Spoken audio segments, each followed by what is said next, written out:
მოგესალმებით, მეგობრებო, დიდი გაცემა დაიწყო. ბატონი ირაკლი ქადაგიშვილია, ჩვენი განცემის სტუმარი, ინტელექტუალი კაცი, ჩვენი მეგობარი, რომელზეც ნებისმიერი თუნდაც ძიმე, თუნდაც სუბუქი, ბევრი ჭკუის ადამიანი რო იყო, ისეთ თემებს განხილვა შეიძლება. როგორ ბრძანდებით?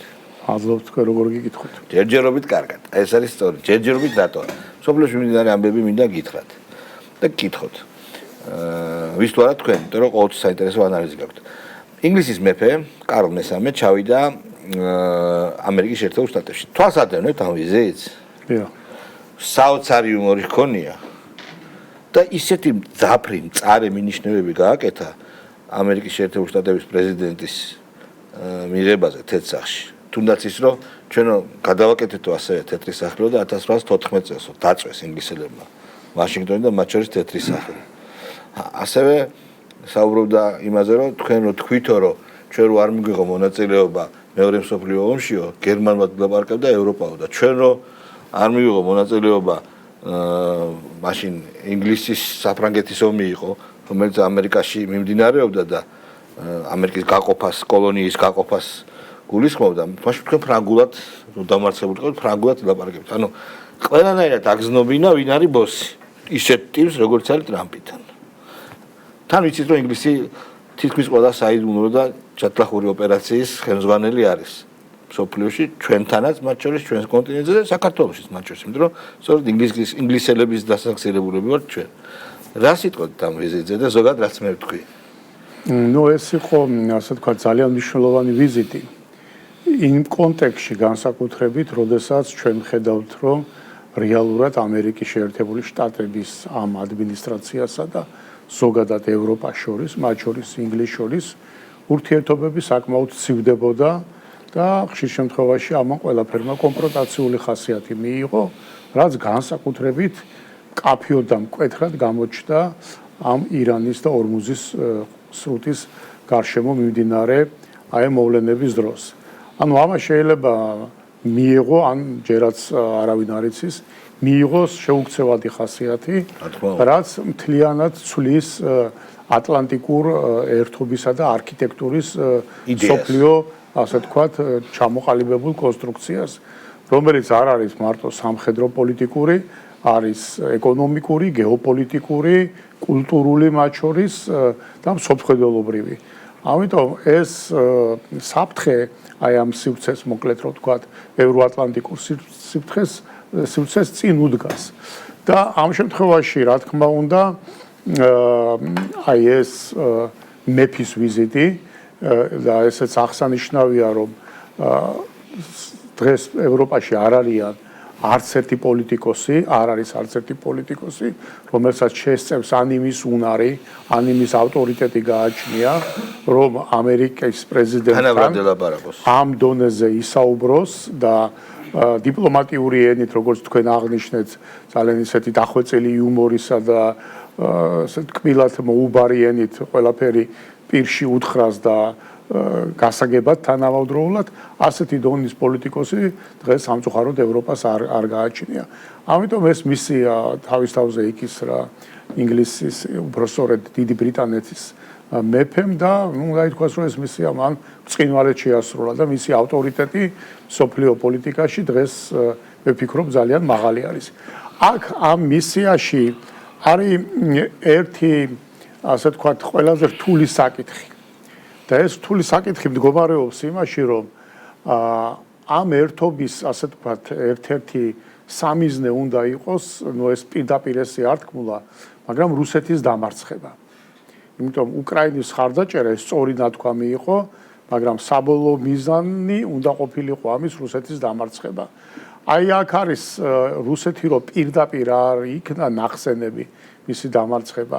ესეც მე ვფიქრობ ინგლისის მეფის ბრძნულად ნათქვამია, იმიტომ დაიტოვა ლუფტი. უკრაინის ხარდაჭერაზე მას უნდა ესაუბრა, ბუნებრივია, გასაგებია, მაგრამ როგორც ზოგიერთი ევროპელი ჩინოვნიკი ამ პოლიტიკოსი ლაპარაკობს ხოლმე რუსეთს სტრატეგიული დამარცხება უნდა მივაყენოთ, ესეთი ტიპის გამონათქვამები ბრიტანეთის მეფეს არ უხმარია და საერთოდ ამ მიმართულებით არ გაუმახვილებია განსაკუთრებული ყურადღება. რატომ? იმიტომ რომ ბევრისგან განსხვავებით მას ესმის რომ რუსეთის სტრატეგიული მარცხის გამოცხადება ნიშნავს რუსეთთან კონფრონტაციის ხარისხის გაზრდას. რაც რა თქმა უნდა ყველასთვის ძალიან ცუდი იქნება და ეს არ იქნება მარტო რუსეთის დამარცხება, ეს იქნება ძალიან ბევრი რამის იავარქმნა ქართული სიტყვა რო ვიხმაროთ. აქედან გამომდინარე დავიტოვოთ იმედი, რომ სხვათა შორის ერთი რამეც უნდა ვიცოდეთ საბოლოო ჯამში აი როგორ გითხრათ ესეთი ვულგარული პროპაგანდა რომელიც დღეს დამკვიდრებულია რომ აი რუსო და მონავ და ასე შემდეგ ხო აი ამ ცოტა აი ამ ასე თქვა დაბიო საუბრიდან რო გამოვიდეთ რუსეთი არასდროს არ იყო მოწყვეტილი ევროატლანტიურ ცივილიზაციას ეს კარგად უნდა გავითვალისწინოთ ჩვენ იმიტომ რომ ყველა მსოფლიო ომი რომელიც კაცობრიობის ისტორიაში მოხდა და მის წინა ასე თქვა ნაპოლეონის პერიოდი, როდესაც აგრეთვე პრინციპში გლობალური სხვა კონტინენტებზე იმდენად არ გავრცელდა ნაწილობრივ. ამერიკაში აისორეთ მაგაზე იყო ლაპარაკი მეფის ასე თქვა რო გაიხსენა მეფის ამბავი, კი ბატონო. ნაწილობრივ აფრიკაზე გავრცელდა ნაპოლეონის და ამერიკის კონტინენტზე. და ამერიკის კონტინენტზე, მაგრამ ესეთი მასშტაბი არ ჰქონდა. თუმცა ევროპისათვის გლობალური ომი იყო, ანუ მსოფლიო ომის მასშტაბის იყო ევროპისათვის ნაპოლეონი და დანარჩენი სახელმწიფოების. ყველა ამ სიტუაციაში რუსეთი იყო მოდი ასე ვთქვათ, ევროატლანტიკური თამაშის მხარეს. ჟანდარმი იყო ევროპის, გახსოვთ ეს გამონაკლისი? ბატონო, რუსეთი არის ევროპის ჟანდარმი, ეს საღვთო კავშირი რო ჩამოყალიბდა, სწორედ მაშინ იყო. ამიტომ აქ ასე ვთქვათ, საინტერესო მოვლენები გაგრძელდება. ეს მოვლენები გადაიზრდება ევროპასა და რუსეთს შორის სრულ კონფრონტაციაში თუ საბოლოო ჯამში ეს ადრე თუ გვიან რაღაც შეთანხმებამდე მივა, ამას დრო გვაჩვენებს. მაინც ჯობია კაცობრიობისათვის, რომ ეს რაღაც გარკვეულ შეთანხმებამდე მივიდეს. ამერიკა რაღაცნაირად გაიწია. აქ არის მე ერთ რამეს ვამბობ ზოგადად, რომ აქ თავის დროზე გამარჯვებულმა და ჩვენც ამ გამარჯვების, ასე ვთქვათ, მხარე ვიყავით და მოსურნეები, როდესაც საბჭოთა კავშირი დაიშალა. გამარჯვებულა მხარემ ამერიკის შეერთებულმა შტატებმა, იმიტომ ეს იყო წამყვანი ძალა, მაინც ჩათვალა, რომ შეიძლებოდა რუსეთის საბოლოო გულებელყოფა. და აი აქ იქნა დაშვებული შეცდომა, ანუ რუსეთის ჩართულობა უფრო მეტი ევროატლანტიკურ სივრცეში მოიტანდა, მე ვფიქრობდი, რუსეთის, ასე ვთქვათ, მეტ მიბმას ევროატლანტიკურ ღირებულებებთან, მოდი ეს საერთო სიტყვა ვიხმაროთ აქ ბევრი სეგმენტისგან და ბევრი მიმართულებისგან შედგებოდა და რა თქმა უნდა თავიდან აცილებული იქნებოდა 2008 წელიც და 2022 წელიც უნდოდა ეს როგორც თვითონ ამბობს. ეს იყო ასე ვთქვათ მისი როგორც ახალგაზრდა პოლიტიკოსის მოთხოვნა. სურვილი კი ბატონო. აქ იყო ერთი შიში, რომელსაც შეიძლება გარკვეული ობიექტური ასე ვთქვათ ახსნა ქონოდა რომ რუსეთის შემოშვება ჩვენ სივრცეში ეს ახლოს მას დომინანტად გახდიდა მაგრამ მე ვფიქრობ რომ ის რაც კონფრონტაციული ხაზი რაც იქნა აღებული და უგულებელყოფა ამას საბოლოო ჯამში გამოიწვია რუსეთისგან ის რეაქცია რა რეაქციაც პრინციპში რუსეთს ესეთ დროს ახასიათებს ხოლმე ისტორიულად და ჩვენ მივიღეთ ეს პირველი დარტყმა საქართველოში, რომელიც სოფლიოსთვის ნაკლებად ტკივნეული იყო, მაგრამ დარტყმა უკრაინაში უკვე სოფლიოსთვის და ევროპისთვის გაცილებით ტკივნეული არის. ამიტომ მე ვფიქრობ, რომ რა თქმა უნდა, დიდი ბრიტანეთი შეუძლია როგორც სიტუაციის ესკალაციას ხელი შეწყობა, ასევე შეუძლია ის სიტუაციის დალაგებისკენ სიტუაციის წაყვანა. ნახოთ ამ შემთხვევაში საბოლოო ჯამში როგორ განვითარდება მოვლენები. დღეს ჩვენ თუ დავაკვირდებით ვითარებას და ომი, როცა ომი მიმდინარეობს და ომია ეს ახლა, კიდე სპეციალური სამხედრო ოპერაცია და მაინც ომი არის ეს, მართალია ეს ომი ჯერჯერობით არ იყენებს ტოტალურ ომის, ასე ვთქვათ,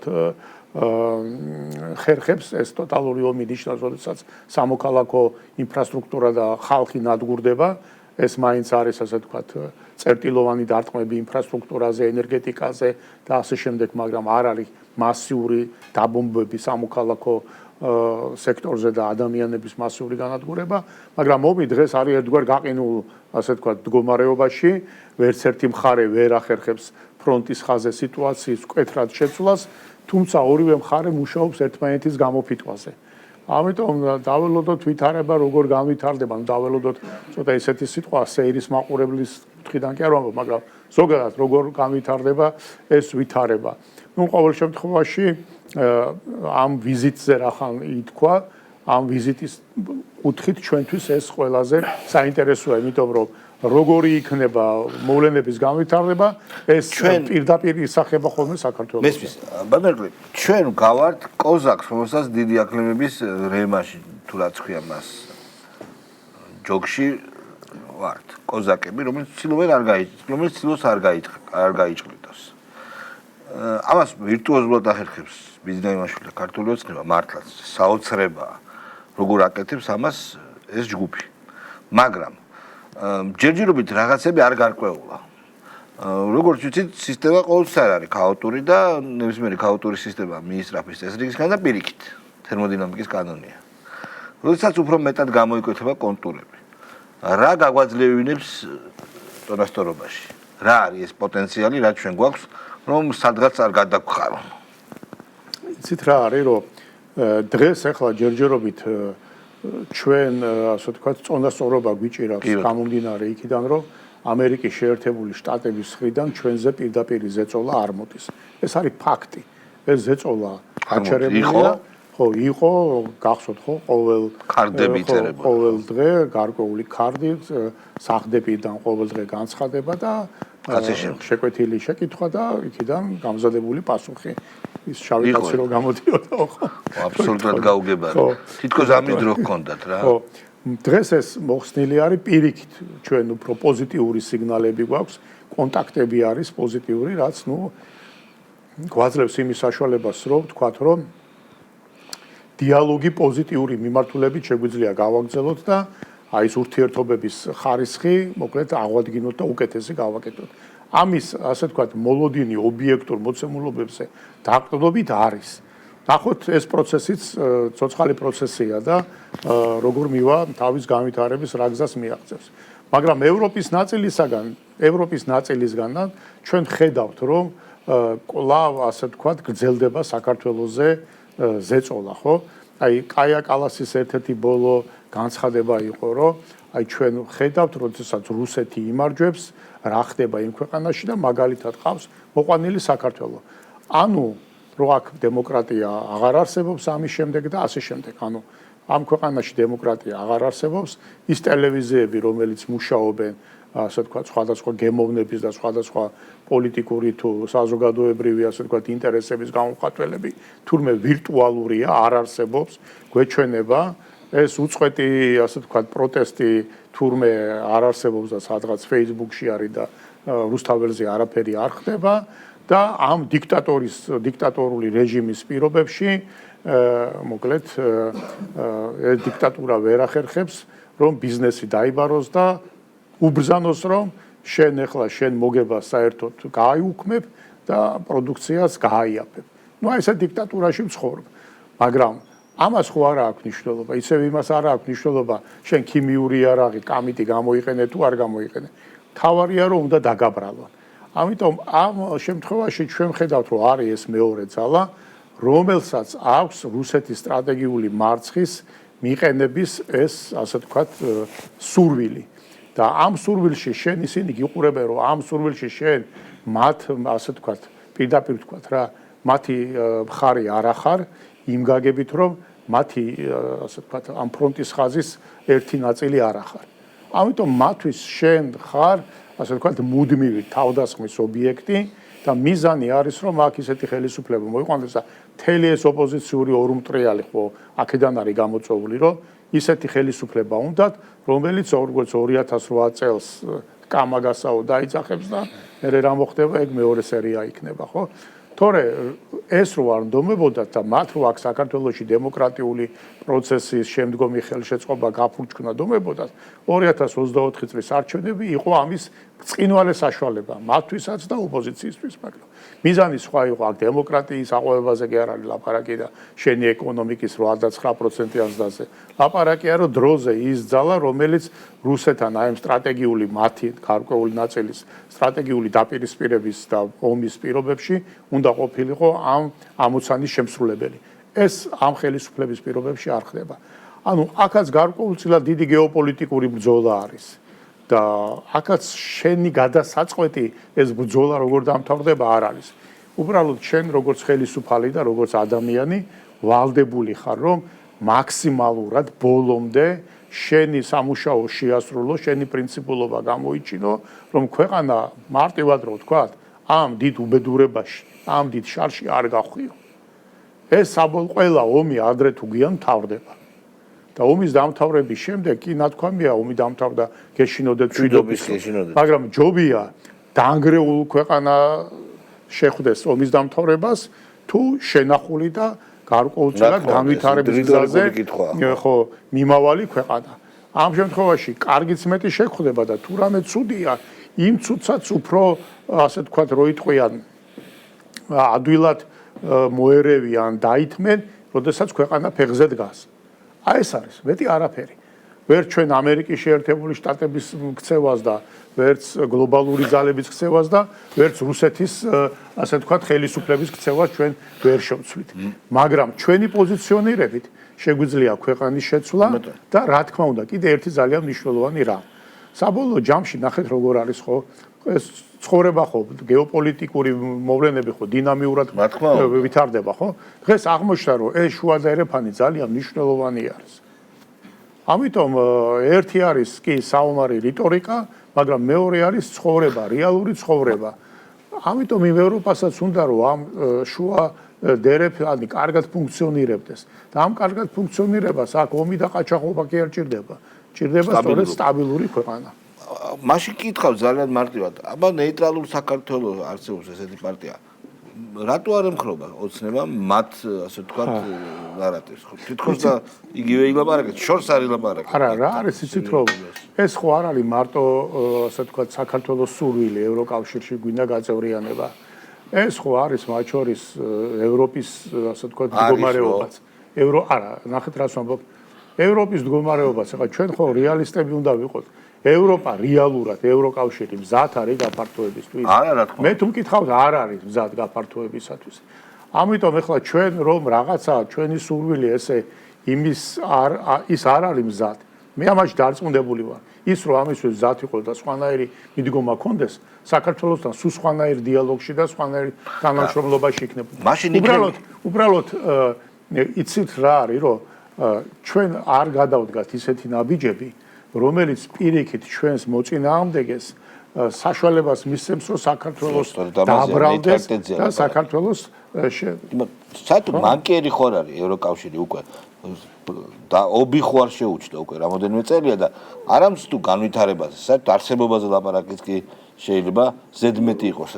ამიტომ გეუბნებით, იქნებ სწორია ნეიტრალური საქართველო, როცა ამბობს რომ მოდი ჩვენ ნეიტრალურობა ვიყო და ვიუმუშაოთ ამას. მოდი კიდევ ერთხელ ვთქვათ, რომ ის რომ ევროკავშირის შიგნით პრობლემები არის, ეს თვითონ ევროკავშირის ასე ვთქვათ ბევრ აღიარებაში ჩანს. ის წესრიგია უკვე კი. ის წესრიგია, მაგალითად ის რომ გადაწყვეტილებების მიღების წესები შეცვალო, იქ იყოს უფრო ელიტარული ქვეყნების ჯგუფი, ვინც გადაწყვეტილებებს მიიღებს, აღარ იყოს კონსენსუსი საჭირო და ასე შემდეგ და ასე შემდეგ. სულ სხვა რაღაცა არის ეს აქედან გამომდინარე.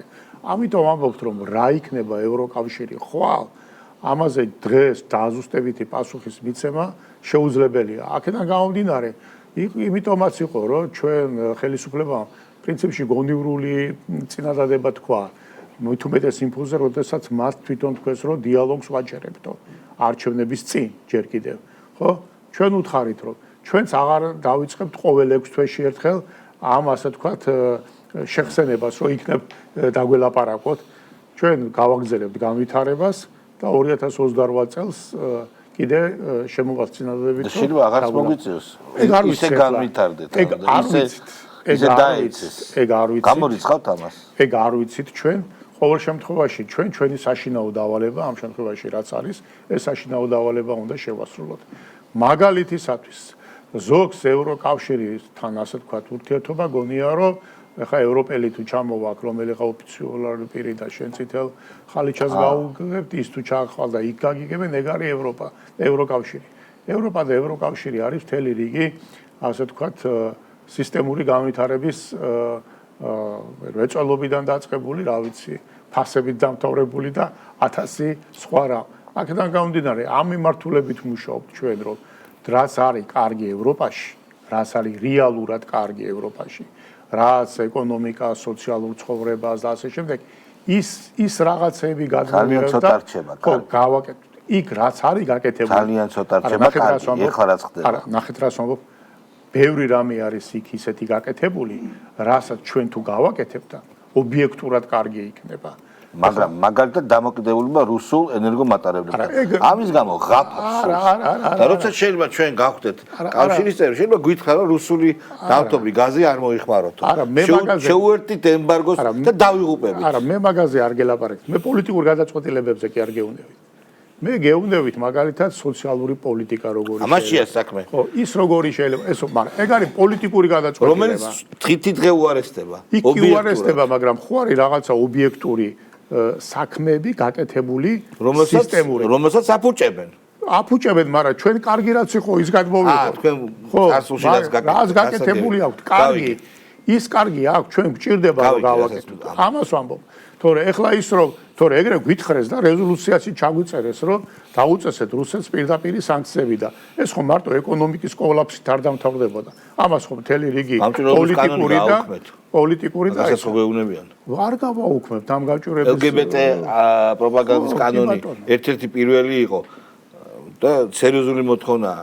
აგერ ორმანის შემცვლელს რა წარუდგინეს პირველი იგივე რა ჩვენ ეს კანონი LGBT თემა. ხო, მაგრამ ნუ მაგიტომ გეუბნებით ის მოცემულობები, რაზეც ჩვენ ვიცით, ამაზე რაზეც ჩვენ მყარად ვართ ჩამოყალიბებულები და რა იქნება ახლა ევროკავშირი ხვალდაზე, ეგ თვითონ შიგნითაც ძალიან დიდი დისკუსიის. მნიშვნელოვანია ამერიკის პოზიცია სხვათა შორის. ამერიკის პოზიცია, ამ ადმინისტრაციის პოზიცია ვიცით. და მეფე შეეცადა რომ ეს რაღაცნაირად შეერბილებინა, მოეტრიალებინა. ხო, მუქარანარევი იუმორი. ხო, მუქარანარევი იუმორი იყო. ნახოთ რა იქნება და როგორ იქნება. არც ამერიკის პრეზიდენტს დღეს არავის არ აქვს ადვილად საქმე. მასაც საკმაოდ რთული მოცემულობა აქვს მით უმეტეს ირანთან დაკავშირებით, შუალედური არჩევნები და ასე შემდეგ. ირანთან დაკავშირებით აბსოლუტურად გაუგებარი პაუზა არის ახლა. თითქოს და ბომბები არ ხდება ქალაქებში, მაგრამ რით დამთავრდა, ან დამთავრდა, ან პაუზა რითი არის გამოწვეული, არავინ არის. დარწმუნებული ვარ, ვერანუ ერთის დანამდვილებით რა ხდება იქ. და როგორ გამთავრდება მოვლენა. ქაოსია იქაც. ვერ შეძლეს რეჟიმ ჩეინჯი და ამის მერე დაზარალებულები აღმოჩნდა საბოლოო ჯამში დარჩნენ არაბული სახელმწიფოები, ემირატები და ეს ყატარი ქვეყნები, რომელიც აი ამ სტაბილურობის მყარ იმიჯზე იზიდავდნენ, რა თქმა უნდა, მსოფლიო ინვესტიციებს, ჰქონდათ საკუთარი მათ შორის თურმე არ ქონიათ საკუთარი თავის დაცვის უნარი. ხო, ამიტომ ეხლა ვერც ამერიკულმა სამხედრო ბაზებმა ვერ დაიწყო. პირიქით სამიზნე გახადა ეს ქვეყნები. ამიტომ როგორც უყურებთ, ხო, არაფერი მუდმივი ამ ქვეყანაზე არაფერი არ არის. არსებობს მუდმივი ეროვნული ინტერესები და ჩვენი ეროვნული ინტერესი ამ შემთხვევაში ყველაზე მყარი არის, რომ ჩვენი ქვეყანა მშვიდობიანი და სტაბილური განვითარება შევინარჩუნო. ხვალ და ზეგ როგორ დაალაგდება მსოფლიო, ჯობია შეხვდე ჯანმრთელი და ძლიერი, ვიდრე განადგურებული და დაბეჭავებული. და ბოლო კითხვა, ამ უმსგავს ეგრეთ წოდებულ ელჩებს რა უყოთ? თუნდაც ერთ-ერთს. გვარი დასახელება არ მინდა, ჩვენი კომუნების თავმჯდომარეო, რომ თქვათ ეს. მან რა არის იცით რომ ელჩი ხო, კი ელჩს პიროვნულად ელჩს რა დამოკიდებულებები აქვს ხოლმე ამას მნიშვნელობა, მაგრამ საბოლოო ჯამში ელჩი მისი გამოგზავნის პოლიტიკას ახმოვანებს და ახორციელებს. ამიტომ მის გამოგზავნებს უნდა შეეცვალოთ twin, თორე ეს ელჩი წავა და პეტრე წავა და პავლე წავა და პეტრე მოვა. დასასრული გასაგდები არის. იცით რა არის, რომ ელჩის, ასე ვთქვათ, პერსონა ნონ გრატად გამოცხადება. გაგდება. ხო, გაგდება. მე არ ამგონია რომ დღეს ამის მეტი რა უნდა გააკეთოს. გვიქადის სამოქალაქო ომს, დაპირისპირებას. პირდაპირ მონაწილეობს საიდუმლო ორგანიზებაში დამხობის. მეტი რა ვიცი, რა შეიძლება რომ გააკეთოს. თუ ძალიან პრაგმატულად შევხედავთ, ჯობია გვყავდეს გაშიფრული. აჰა. არა, მე მესმის რასაც ამბობთ, მაგრამ რაღაცა ძალიან ხალხს აღიზიანებს. მესმის. აი ხა მაგალითად აზერბაიჯანმა აქვს აზერბაიჯანს სხვა მდგომარეობა აქვს მისი ისტორიიდან გამომდინარე და მთელი რიგი რესურსებიდან და მისი ასე ვთქვათ მათ შორის გეოგრაფიიდან ხო აზერბაიჯანი ევროკავშირმა ევროპარლამენტმა მიიღო რეზოლუცია აზერბაიჯანის ასე ვთქვათ საწინააღმდეგო და აზერბაიჯანის პარლამენტმა შეაჩერა ევროპარლამენტთან ყველანაირი ტიპის ურთიერთობა და თანამშრომლობა. მაგრამ აზერბაიჯანის მდგომარეობა ვიმეორებ ისტორიულადაც სხვა არის, ჩვენი სხვა არის. ხო მე არ ამგონია რომ ჩვენ რაიმე დიდი ხეირი გქონდეს ამ ეგრეთ წოდებულ ჩინოვნიკებთან და სინამდვილეში მე სამესაც გეტყვით ის რეზისტენტულობა ანუ გამძლეობა რასაც დღეს საქართველოს აჩვენებს და თავისი პოზიციების და სუვერენული ინტერესების დაცვის მიმართულებით მართლაც ძალიან ბევრისთვის დღესაც გასაოცარია ძალიან კარგი დიდი მადლობა უღრესი მადლობა ირაკლი ქადაგიშვილმა ჩვენი განაცემის სტუმარი სულ მცირე ხანში ვატო შაქარიშვილი და როგორც პარტიის ლიდერი ნეიტრალური საქართველოს პარტიის ლიდერი წარდგება თქვენს წინაშე მოგესალმებით მეგობრებო გამარჯობა აგერ ჩვენი ზმაკაც მოვიდა ვატო წინასაუბარს შენი წინასწუმრის ჩემი წინასწუმრის ნაწილობრივ დიდი პატივისცემა ბატონ ირაკლეს ჩვენგან შენც როგორც ლაპარაკობ ისე ლაპარაკობ და თითქმის და რა არის გადაულახავი რა არის ამ ესეთი ევროპაში და ევროკავშირში ესეთი რაც ანდამატივით მაინც გვიზიდავს ახლა ვიცით რომ პრობლემა აქვს ამ გაერთიანებას ვიცით რომ იშლება ვიცით რომ LGBT პროპაგანდას თხოვენ ყველას, აგერ ორბანის შემსვლელი რო არის. მაგრამ მაინც ვაგრძელებთ კაკუნს, ხო? კაკუნს ვაგრძელებთ მაინც. არა, კაკუნს არ ვაგრძელებთ, კომიკურ სიტუაციაში ვარ. პარადოქსულ მოცემულობაში ვარ ნამდვილად. ეს არის ჩვენი ერთ-ერთი მთავარი პრეტენზია სწორედ ქართული ოცნების ხელისუფლების მიმართ, რომ ეს პარადოქსული ვითარება არის საფრთხის შემცველი ჩვენი ქვეყნისთვის. ეს აღარც ლავირება, აღარც სტრატეგიული მოთმინება, იგივე ბოლოს ხელჩებს ეხებოდა შენი კითხვა და რაღაცა ეროვნულ უთანმოყვარეობაში გადავგდის ხო ეხა ის რომ პატარა ქვეყანა ვართ და სპირტული შეიარაღების კობინები არ გვაქვს ეს იმას არ ნიშნავს რომ ეროვნული ღირსება არ გვაქვს თანმოყვარეობა არ გვაქვს და ამ ყველაფრის დაცვის უფლება არ გვაქვს ხო აგერ აზერბაიჯანმა ძალიან მკაცრი კაფეონაბიჯები გადადგა და ამ კაფეონაბიჯებს იმიტომ კი არ ვითხოვთ რომ ჩვენ რაღაც გულზე მჯიხს ვირტყავთ. ეს გამოიწვევს იმას, რომ სხვანაირად დაგველაპარაკონ. მთავარი ის არის, რომ მათ კარზე კაკუნს თავი უნდა დავანებოთ. თორე იმათი მხრიდან, იმათი პრიზმიდან ერთი წამით შევხედოთ ახლა. არც ერთ მომენტში ევროკავშირი მართალი ვერ იქნება და ამას კი არ ვამბობ, მაგრამ ერთი პრიზმიდან შევხედოთ, რომ უკაკუნებ რა, გინდა თუ არა, მოვდივარ, შენთან მინდა, ყველაფერს ვასრულებ, 28-ში ვიქნები, 30-ში მიმიღე და რა თქვა, ყველაფერს არ ვასრულებთ. ის გეუბნება, რომ თუ ჩაი, მაგრამ ოფით იმაზე რომ გადავიტანოთ, რა, ჩემ ოჯახში შემოსვლა გინდა. ამიტომ. ხო? მე გეუბნები, ჩემი წესები როგორია? ჩემი წესები ასეთია, რომ ჩემთან ბავშვებში სქესში შეცვლა არის დაკანონებული. 17 ქვეყანაში მაქვს ქორწინება დაკანონებული, სადაც არა მაქვს კიდე იმად დავავალე, რომ იქ რეგისტრირებული აღიაროს. მე აგერ მივდივარ, ვემზადები მილიტარისტულ გაერთიანებას ვაშენებ და ვემზადები რუსეთთან საომრად. არ მინდა იქ შენი სუვერენიტეტი და ის კართან დატოვე და ხო. აი ამ წესებს გვიყენებს რა. LGBT პროპაგანდა გახსენი. გეუბნება რომ გამჭვირვალობის კანონი შეამცირე. ჩვენთან გეუბნება რომ ჩვენთან ბავშვების LGBT პროპაგანდისგან დაცვა არის ადამიანის უფლებების დარღვევა. ხო. გამჭვირვალობა შენ არ უნდა იცოდე, რამდენს ხარჯავს ჩემი აპარატი, NGO-ები, შენს დასამხობად. თან ამას ესე რაღაცა დახურულ კარს მიღმა ხო არ გეუბნება რა. ღიად გიწერს და დოკუმენტებში რაზეც დგას ევროკავშირი, აი სტრატეგია 26-30 მაგალითად, ხო? ამით ხემძღვანელობთ ხო აქ არ არის იმაზე ლაპარაკი დღეს ფონ დერ ლაიენია ხვალ კალასი იქნება ან ანა ბერბოკი არა ხო მნიშვნელობა აქ არის ამ გაერთიანების ღერძზე და წესებზე ლაპარაკი და ჩვენ მაინც ვეუბნებით რომ არა იცი რა ჩვენ ისეთი მაგრები ვართ რომ თქვენ ოჯახში ისე შემოვალთ ამას არ გავაკეთებთ ხა გამორიცხულია რა კარი ხა დაკეტილია საკმაოდ მყარად და ჩვენ ამ კარს უკაკუნებთ და ატუზული ვდგავართ რა და ამ დროს სამყარო იცვლება რაღაცა მართლაც რომ შესაძლებლობების ფანჯარა იხსნება საქართველოსთვის რომ ახალი სიტყვა თქვა საერთაშორისო გლობალურ ველზე და ნეიტრალიტეტი გავიტანოთ, ნეიტრალიტეტზე დავიწყოთ გარეთ. ქვეყნის შიგნით მოვახერხეთ და ყოველგვარი ახლა რაღაც იმის გარეშე ვიტყვი, რომ მათ შორის ჩვენ პარტიას აქვს ამაში დიდი წვლილი, რომ საყოველთაო გახდა ამასთან დაკავშირებით დისკუსია და ხო, ნეიტრალიტეტი დამკვიდრდა დღის წესრიგში და რაღაც დოგმებიდან გამოვდივარ და ილუზიები. გარდა ამისა, სამხედრო ბლოკს ნატოს დაერხა, მაგრამ ეს ახლა გარეთ უნდა გავიტანოთ. ეს ახლა უნდა გავიტანოთ გარეთ, რომ თუ ჩვენ გვინდა რაღაცა გადატვირთვაზე ალაპარაკი, ნორმალიზებაზე ალაპარაკი, სხვადასხვა დიდ სახელმწიფოებთან, ასევე სტრატეგიული პარტნიორობის გაღრმავებაზე ჩინეთთან, სამეზობლოში ჩვენი როლის კიდევ უფრო გაძლიერებაზე და ასე შემდეგ. თუ ეს გვინდა რომ რეალურად ამის რეალიზება მოვახდინოთ, ახალი რაღაც უნდა შევთავაზოთ ყველას. აი ამ დაწყებული სამეზობლოდან გაგრძელებული დიდი მოთამაშებით. არავინ არ მოვა და უიეს ქართველები რა კაი ხალხი ყოფილან და მოდი ნეიტრალურები იყვნენ და ხელი არ მოვკიდოთ ამას, არავინ არ იტყვის. მით უმეტეს, როცა კონსტიტუციაში გიწერია ნატოსა და ევროკავშირისკენ სვლა და ყოველი განცხადების შემდეგ ამბობ, რომ აი ნახავთ თუ არა 28-ში მე მანდ ვიქნები, ხო?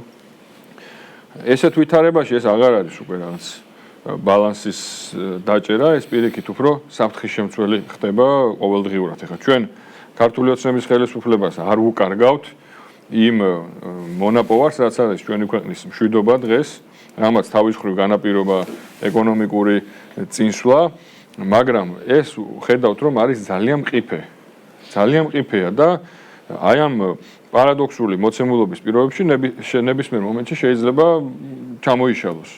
რომ მაინც აქვთ იმათ ბერკეტები, მაინც აქვთ შანტაჟის იარაღები, მაინც ჩვენ დავიბარებთ საგარეო საქმეთა სამინისტროში, ყავას დავალევინებთ ელჩს, რომელიც აღარ ამთავრებს შეურაცხყოფის მოყენებას და ესე იგი სამოქალაქო ომით გვემუქრება და თან ვამბობთ, რომ აი რავშვებით, აი ვთქვათ პოლიტიკური მიზანშეწონილობიდან გამომდინარე, როგორც ფინეთი და შვედეთი შეათრიეს უცებ ნატოში. აი რავშვებით, თუ აცხადებენ, რომ ხვალ ვიღებთ. არა, არ გამოვა. არა, გიწერია. გიწერია იქ პირდაპირ. აქ მარტო არა. მარტო რუსეთის საფრთხე არა. არა, ჯერ ერთი მარტო რუსეთი. მარტო რუსეთის საფრთხე არა. რუსეთს აქვს ვეტო.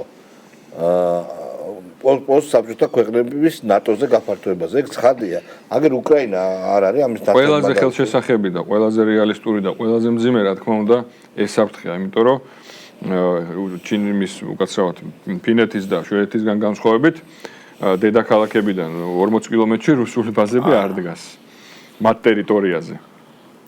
ამ ქვეყნების ტერიტორიაზე ოკუპირებულია ჩვენი ქვეყნის ტერიტორიები, აგერ გადის ის ღერძი, ის გზა შუადერეფანი, რასაც ჩვენ ასე ესე ვთქვათ, მთელი არა მარტო ჩვენ ამ მარშრუტის ყველა მონაწილე ქვეყანა ბევრ ფულს დებს, ინფრასტრუქტურას ანვითარებს, ერთი ფანჯრის პრინციპზე ვლაპარაკობთ და ჩინეთთან სტრატეგიულ პარტნიორობაზე, ხო? ამ შუადერეფნის საავტომობილო და სარკინიგზო გზა გადის ამ ბაზებიდან სულ რამოდენიმე კილომეტრში. და ეს ჩვენი ძვირფასი აქტივი შეიძლება ერთ დღეს გაცამტვერდეს. და ნაცვლად იმისა, რომ ჩვენ ეს შესაძლებლობა გამოვიყენოთ, როცა ტრადიციული და აქამდე მოქმედი ლოგისტიკური გზები თავდაყირად დადგა, ზოგი დაკეტილია, ზოგი დროებით ბლოკირებულია, ზოგი მუდმივად საფრთხის შემცველია, აგერ აზერბაიჯანია დაინტერესებული, შუა აზიის ქვეყნები არიან დაინტერესებული, თურქეთია დაინტერესებული და თუ სადმე საღიაზრით დარჩა ევროპულ სახელმწიფოებში, ისინიც დაინტერესებულები არიან და აგერ იმას რა ქვია, შავი ზღვის კაბელს ორმხრივი ინტერესის პროექტის სტატუსი მიანიჭეს, ხო? ამიტომ ეს არის ჩვენ გვაშორებს ჩვენი ეროვნული მიზნების მიღწევასთან ეს საკონსტიტუციო ჩანაწერი და ეს არ არის უბრალოდ შავი თეთრზე დაწერილი ჩანაწერი. ხედავთ რომ მთელი სახელმწიფო მანქანა ამაზე მუშაობს. ამიტომ ვეუბნები ჩვენ ხელისუფლებას რომ თქვენს გაგათავისუფლებთ ამ ტყვეობიდან ჩაატარეთ პლებისციტი, ჩაატარეთ რეფერენდუმი, საერთო სახალხო გამოკითხვა, რომ ევროკავშირის მიერ დაფინანსებული კვლევების იმედად არ გამოსაზღვროთ რა უნდა, ქართულ ხალხს, იაგო კაჭკაჭიშვილის კვლევა გამოაქვს ახლა იქ ეკრანზე ვიღაცას და გეუბნება, რომ ქართული ხალხის უმრავლესობა სურს ევროკავშირში გაწევრიანება. არა, რა თქმა უნდა. ეს ტყუილია. შესაძლოა ფართოდ უნდა გავრცელდეს ინფორმაცია იმის შესახებ, ევროკავშირი რას წარმოადგენს. მაგალითად, ბულგარელებს უნდა გკითხო მოსწონთ თუ არა, შეიცვალა თუ არა უკეთესობისკენ. ხორვატებს, რუმინელებს უნდა გკითხო, შეიცვალა თუ არა უკეთესობისკენ მათი ცხოვრება, მას შემდეგ რაც გაწევრიანდნენ, ხო? ეკონომიკურად, პოლიტიკურად, დემოკრატიის თვალსაზრისით, ღირებულების თვალსაზრისით ყველგან უკუსვლა არის. რა თქმა უნდა. განსაკუთრებით შედარებით მცირე ზომის ქვეყნებში, რომლებიც არ არიან, თქვა, საფრანგეთის, იტალიის, ესპანეთის და გერმანიის ეკონომიკის და სიძლიერის ისტორიული თუ ტერიტორიული თუ მათი ეკონომიკებით, ხო? ყველაფერი იქ რეგულაციები, კვოტები ისე არის მოწყობილი, რომ ამ პატარა ქვეყნების ეკონომიკებმა ამ დიდ ქვეყნებს არ გაუწიოს კონკურენცია. მათი პროდუქტი არ მოხდეს იქ და ამან დააზიანა ხორვატიის ეკონომიკა, ამან დააზიანა ბულგარეთის ეკონომიკა, რომელიც იყო ერთ-ერთი ძლიერი მწარმოებელი და დღეს რაღაც დარჩათ ერთი ტურისტული სექტორი და იქაც ჩვენაირი აკაცუკები ეთყობა, იქ ამდენი არ არიან, რომ მოლოტოვის კოქტეილს არ ესვრიან ტურისტული სეზონის წინ პარლამენტის შენობას, რომ ტურისტებიც დააფრთხონ რა. ხო, მე პირდაპირ შემიძლია გითხრა, რომ ევროკავშირის მომავალი არის ბუნდოვანი. ენერგორესურსების, რუსული ენერგორესურსების უარის თქმა და ძვირ რესურსებზე გადასვლა, ხო, თუნდაც ფიქალის გაზზე ან ასე შემდეგ ამერიკულზე. ეკონომიკას ძირს უთხრის. რა იყო თუნდაც გერმანიის ეკონომიკური საოცრება, გერმანული ტექნოლოგიები, მათი შრომის მუშახელი, ანუ უნიკალური მუშახელი და იაფი გაზი. და ამერიკული უსაფრთხოების კოლგა. და ამერიკული უსაფრთხოების კოლგა. არაფერი არ არის. ტრამპი დღეს იძახის, რომ ფული გადამიხადეთ. ფული გადამიხადეთ. იტალიიდან, ესპანეთიდან და გერმანიიდან. კი ბატონო. იაფი გაზი არ არსებობს. მეტი ფული რო დადონ. ეს რას ნიშნავს? რომ რაღაცას უნდა მოაკლონ, ხო? ის სოციალური კეთილდღეობა და უზრუნველყოფა რო იყო და უფასო განათლება და უფასო ჯანდაცვა. უსაფრთხოებაში არ გადახდები თანხის ხარჯი. იყო აქიდან გამომდინარე იყო და დღეს ახლა რამხელა სიგიჟეა, რამდენად საღაზრს არიან დაცილებული, რომ რაღაც ამ პიარული, მხოლოდ და მხოლოდ რაღაც პროპაგანდისტული მიზნებით უარს ამბობენ რუსული ნავთობის მიღებაზე მილით და გაზის და გემით მიაქვთ. გადადეს ახლა კიდე სანქციები 27 წლამდე, რომ ესე იგი უფრო ძვირს ყიდულობენ, უფრო მეტ ფულს აძლევენ რუსეთს და უფრო იაფზე უარს ამბობენ. მე უფრო ის მომწონს 8 აფეთქეს გასადენ და გამოძიება რო ჩაატარეს. თითქოს ყველასაც ცნობილი არ არის ვინ აფეთქა, ვინ იმუქრებოდა. ამერიკის შეერთებული შტატები იმუქრებოდნენ. უარიტყვიან უარს გადავჭრით. არ იქნება ეგ გასათენიო ამბობდნენ და. ანუ აი ეგ ძალიან კომიკურია. ეს დამართა ევროკავშირს იმ ბიუროკრატიამ, აგენტურულმა ქსელმა, რომელიც დასვეს იქ ხელისუფლებებს. ცალკეულ ქვეყნებში, პლუს ევროკავშირის ხელისუფლებას არ არჩეული, რომელიც არ შემდგარი ქვეყანა შეიძლება გახდეს, იმიტომ რომ იქ ყველანაირი პოლიტიკური თავისუფლებები იზღუდება. აი ლომჯარია რო იყოს ახლა გერმანიის კანცლერი, ზუსტად იგივე ვითარება იქ. რა პრობლემაა? ხო, ახლა ჩვენ ხო არ უნდა გავხდეთ ამის ნაწილი. გერმანიის კანცლერი თავის ძვირფას დროს ახარჯავდა და თავის ადვოკატებს ახარჯავდა სოციალურ ქსელში, ვინც შეაგინან, ვიღაცა რამე ცუდი თქვა, იმათთან ჩივილს. ხალხო 80 ძალიან დიდ რამოდენიმე 1000 საჩივარი დაიწერა მაშინ. აი ჩვენ ხო იცით ხო თავისუფლებაა ევროპაში, free speech-ია და აგინებდნენ ალბათ რაღაცეები.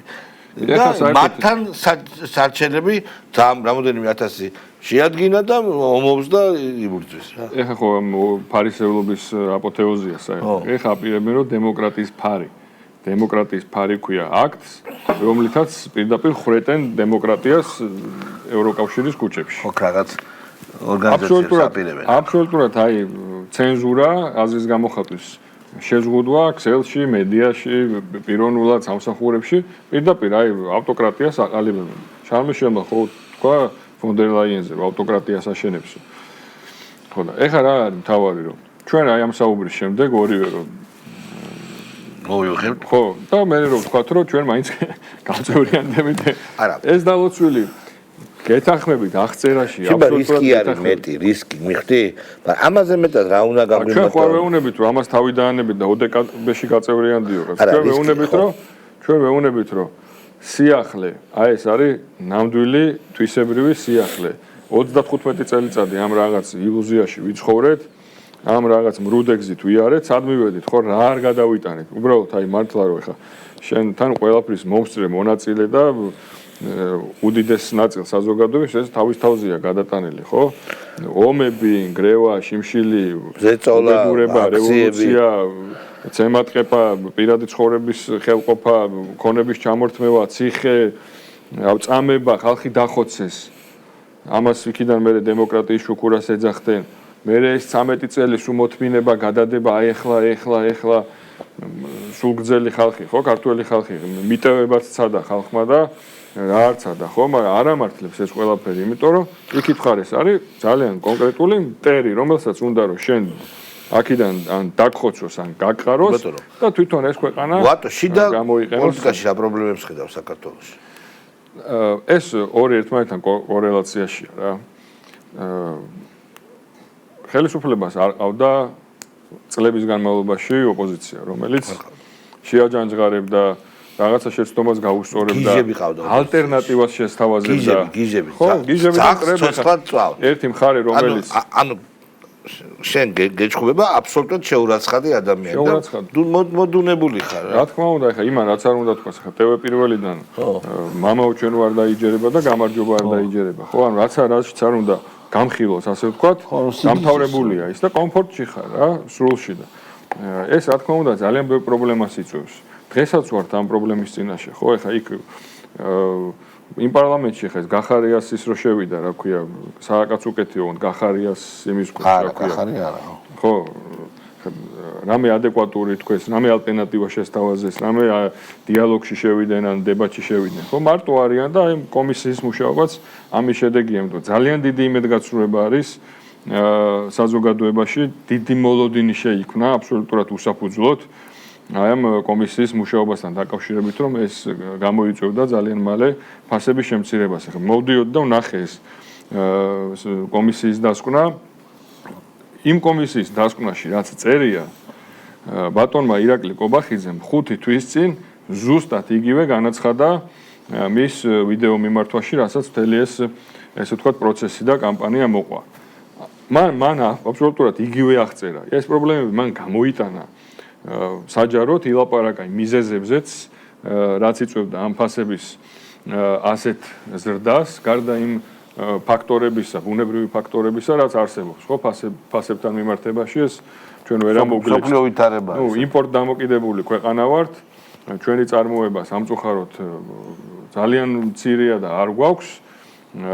ეხლა ვხედავთ რა ვითარება ნავთობთან მიმართებაში, როგორ თამაშობს და როგორ იზრდება ფასები და აი ეს ბუნებრივი, ესე ვთქვათ, ფაქტორები რო გამოვაკლოთ, დანარჩენი ეს აღწერა ბატონმა პრემიერმა და გამოვიდა რომ 5 თვე კომისიამ იმისთვის იმუშავა რომ გაემეორებინა ბატონი პრემიერის ისა რა ქვია დასკვნა და ანალიზი ხო ამიტომ ეს ძალიან ცუდად მოქმედებს დიდი მოლოდინი შეიქმნა რაც უფრო დიდი მოლოდინი იქნება მით უფრო მაღალია იმედგაცრუებაც და ეს იმიტოა რომ ქართული ოცნება არის მარტო პარლამენტში მარტო მთავრობაში მარტო ყველა სტრუქტურაში და მას არ ყავს რეალურად ის პარტნიორი ამ სიტყვის არ უნდა შეგვეშინდეს ჩვენ ღიად ვამბობთ რომ არ ვართ პარლამენტში და სწორში, კარგში და სასიკეთოში ვითანამშრომლებთ და თანამშრომლობთ ხელისუფლებასთან ვიქნებით პარლამენტში ხალხის მხარდაჭერით და იგივეს გავაგრძელებთ რა პროცენტით და რა მანდატითაც არ უნდა შევიდეთ ხო და ვინც არ უნდა იყოს რა თქმა უნდა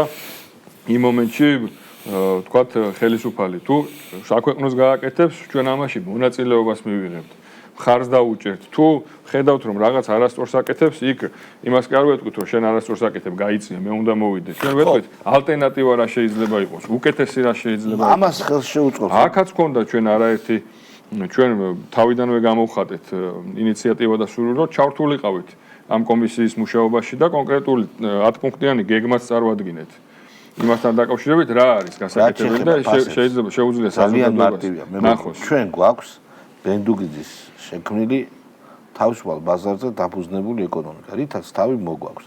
Doing business-ში და ასე შემდეგ ამ ჩარტებში რომ პირველ ადგილზე ვარ. ეს არის სწორედ ეს.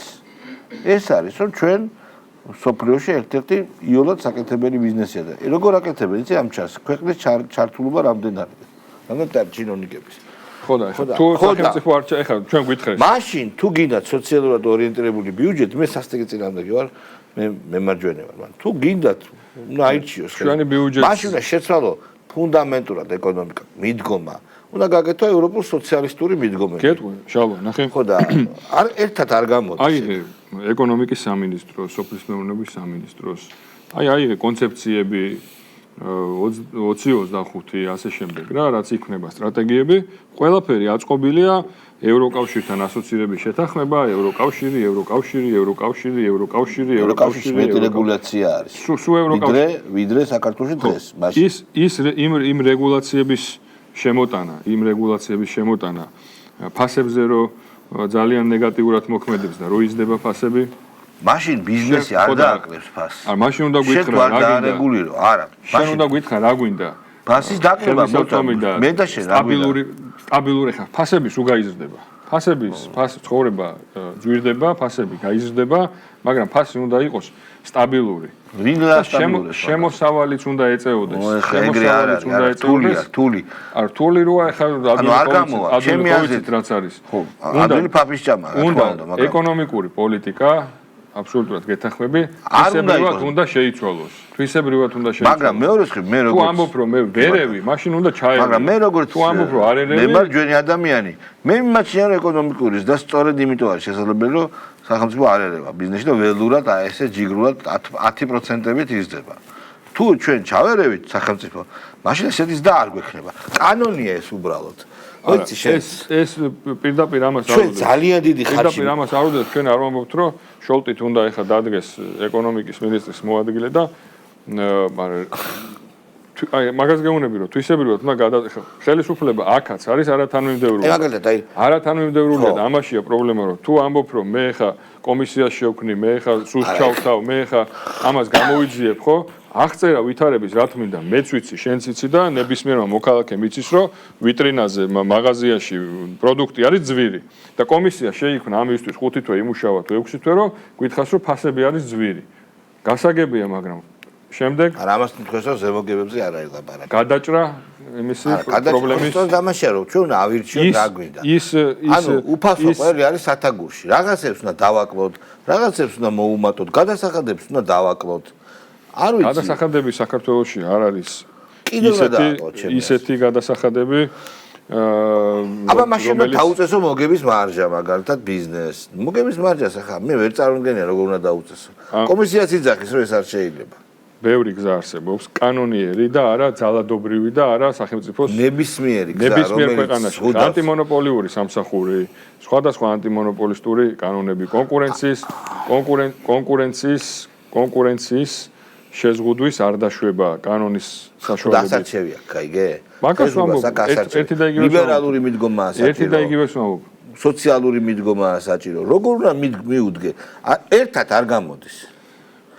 თუ მოკიდებ ხელს, ჩვენ ხო არ შემოსულათ პოპულისტური დაპირებით, რომ ახლა ერთი ხელის მოქნევით ფასებს გავაიაფებთ. არა, ხელისუფლებამ აიღო ეს პასუხისგებლობა, თქვა, შექმნა მოლოდინი და ამიტომ ამბობთ, რომ ჩამოყალიბდნენ.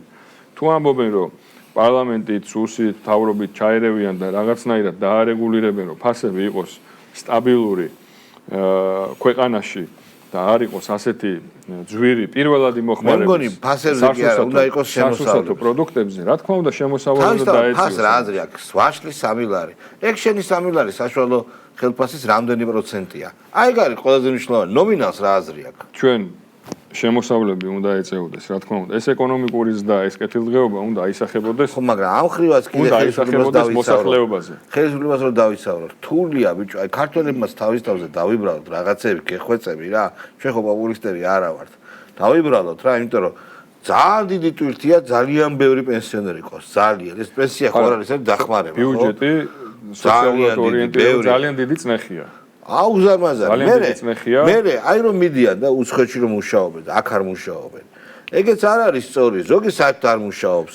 გვაქვს რაღაცა პრობლემები რა. 2012 წლის შემდეგ ძალიან ბევრი სიკეთე შეიქმნა, მათ შორის საყოველთაო ჯანდაცვა.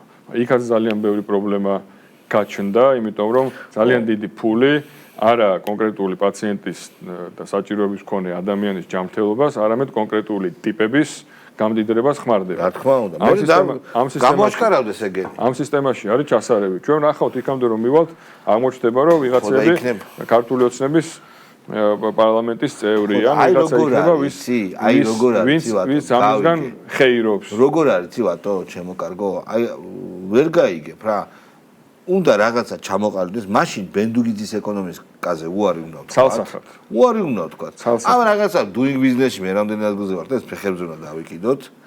მაცივარში ადამიანს არა ვარ დარწმუნებული რომ მაცივარში საჭიროს მოუმატებს ეს როგორი არა ვარ დარწმუნებული სავსე მაცივარი ეკონომიკური კამათია ჯიბეში რამდენი ექნება მე პირადად ეს მირჩევნია ვიდრე რომელიღაც რეიტინგში ჩავწერო პირველზე რომ მოუწოდოთ ხალხს აი ეს არ იქნება სწორი შალვა მე არ ვარ პოლიტიკოსი შეგან არ იქნება მე ამას იმიტომ ვამბობ რომ ეს რამე ელექტორალურად გულწრფელად ვამბობ იმიტომ ეხა მით უმეტეს ჩვენ გვაქვს რეგიონებში დავდივართ აქტიური შეხვედრები გვაქვს მე მაგას ვერ გავიმეორებ რომ ეხა ვიღაცას შეიძლება ვიღაც ასეთი იყოს და ნებისმიერ ქვეყანაში იქნება ასეთი რომ ლუარსაბ თათქარიძე ხა წამოწვეს და ხათიშოს ლუარსაბ თათქარიძე მიყვარს მეც მიყვარს ისა უყვარს და სუტყვილა ილია ჭავჭავაძე სუტყვილად დაჩაგრა ის შეარჩიოს ეხა რომელი სადილი მიირთვას ეხა ხალხს უნდა მუშაობა და უნდა კონდეს ეს სამუშაო პირობები ისეთი რომ მან რაღაცა სახში მიიტანოს და არის მუშაოს საქართველოს ეს პროგრამები დამზადებული საქართველოს made in Georgia ეს ყველაფერი აი ჩვენ რო გითხარით 9 პუნქტიანი გეგმა გააკეთეს ჩვენ რო გითხარით 9 პუნქტიანი გეგმა იქ მათ შორის ეს იყო რომ ეს პროგრამებიც სახელმწიფო ბიუჯეტიდან რომ ფული გამოიყოფა მიდის ბანკების ჯიბეში ბანკები არის ბანკების ჯიბეში როგორ არ ვეხები რას არ ვეხები შენ კი არა გას არ ვეხები კი არა რეგულაცია რატო არ არის ეხლა წარმოიდგინე ორი ბანკია რომელიც მილიარდ თან გამოდიან ხაზარაძე გამოდის და გაჩერებულია ქვეყნის ეკონომიკა ვლაპარაკობს და მისი ბანკი მილიარდ ნახევარ მოგებას ნახულობს წელიწადში გაჩერებული ეკონომიკის პირობებში და მე მილიარდ ნახევრიდან 50 მილიონს იღებს და ქვეყნის დამხობაში და არევაში იხდის ახლა აი ამ ძალიან პარადოქსულ მთლიანად ვითარებაში ვართ რომელსაც ჭირდება მიყოლა და ამ ხელისუფლებას ხედავთ რომ მარტო აი ამ ყველაფერზე ესე ვთქვათ მოხვეული და ამ ყველაფრის გადაჭრა ასე არ შეუძლია. ამიტომ დავიწყეთ ჩვენ არჩევნებამდე ასე ადრე ჩვენი პოლიტიკური აქტიურობა რომ რამენაირად ოპოზიციიდან შევიტანოთ ეს საპარლამენტო პარტია არ ვართ და მე უკვე ეს ყველაფერი პარლამენტში ვაკეთოთ, როცა ბერკეტი გვექნება. ხალხი ძალიან თქვა რომ მარტო მიიღებ მონაწილეობას დღეს განაცხადა. რაც უფრო მეტი ოპოზიციური პარტია იქნება, რომელიც ქვეყნის ინტერესებზე იქნება პირველ რიგში დაფუძნებული და არ მოემსახურება უცხო ქვეყნებს, ჩვენ ამას მივესალმებით. მეც მივესალმები. არც ჯამთელი კონკურენციის გვეშინია ჩვენ და ვინც ასე ვფიქრობთ და მზად ვართ ამისათვის. თავარია რომ ეს აგენტურული ქსელი გავიყვანოთ პოლიტიკიდან. აი, მას მე რაც აიგზავნება პარტიები უფრო და არ გადაიდოს ეს. კი ბატონო. რაღაცა საეჭვოდ იდება. დიდი მადლობა. კი ბატონო, ესეც გასაკონტროლებელია. დიდი მადლობა მეგობრებო. ჩვენ ერთმანეთს მოვალ პარასკევს შევხვდებით ნახვამდის.